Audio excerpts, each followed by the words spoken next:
안녕하십니까? 좋은 아침입니다. 오늘도 여호와의 회의에 오신 분들을 환영합니다. 오늘 금요일 이번 한 주간이 거의 마무리되어져 가고 있는데 오늘 주시는 말씀을 또한 듣습니다. 하나님 말씀은 사무엘하 15장 25절의 말씀입니다. 왕이 사독에게 이르되 보라, 하나님의 궤를 성읍으로 도로 메어가라. 만일 내가 여호와 앞에서 은혜를 입으면 도로 나를 인도하사 내게 그 궤와 그 계신 데를 보이시리라. 오늘 말씀의 제목은 하나님 사유화하기입니다. God is with me. 걸프전에 나가던 미군 병사의 철모에 쓰여진 글씨입니다. 하나님이 나와 함께 한다는 말입니다.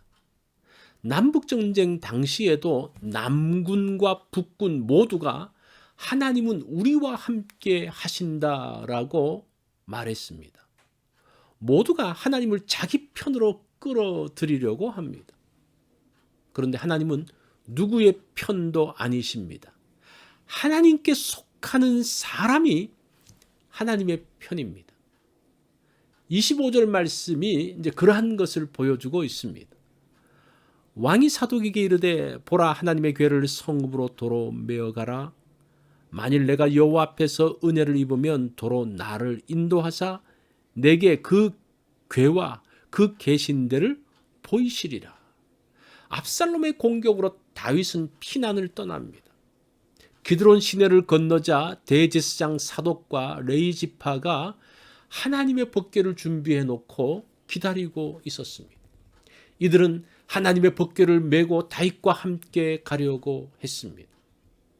현 상황에서 하나님의 궤를 가지고 있는 편이 유리합니다.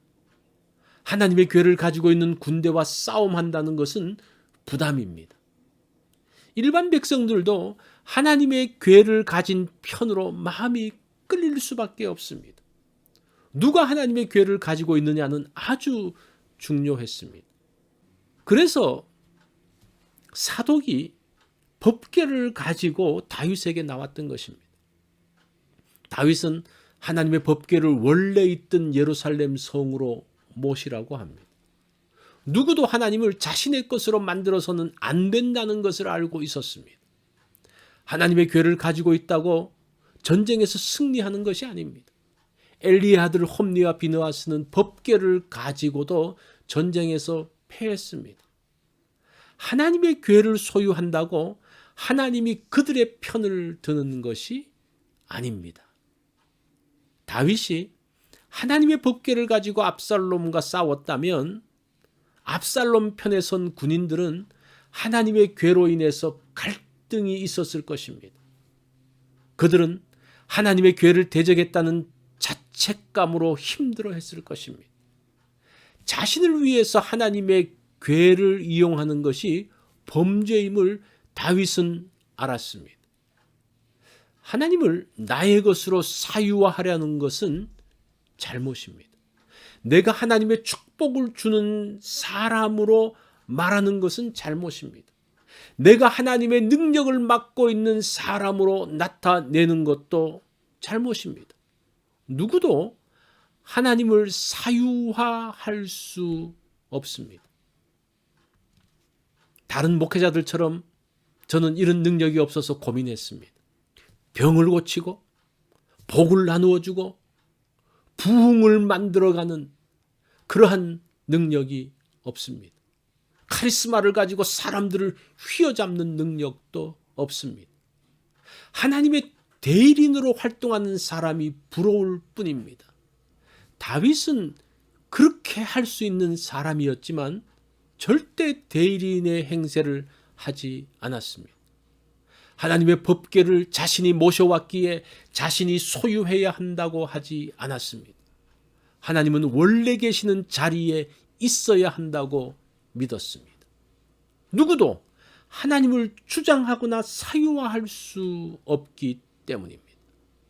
하나님의 대리인이 아닌 말씀의 전달자로 살기 원합니다.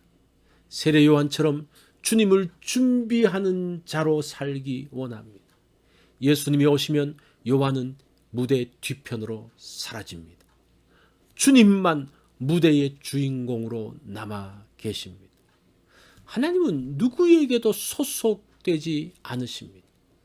하나님은 늘 그 자리에 계시고 우리가 그분께 속해야 합니다.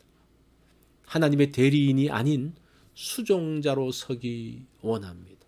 오늘 하나님의 수종자로 할 일은 무엇입니까?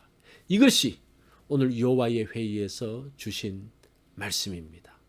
오늘은 내가 하나님의 대리인처럼 하나님을 내가 소유한 것처럼 사는 것이 아니라 하나님을 철저하게 섬기는 종으로서 겸손하게 사는 하루가 되어지기를 바랍니다.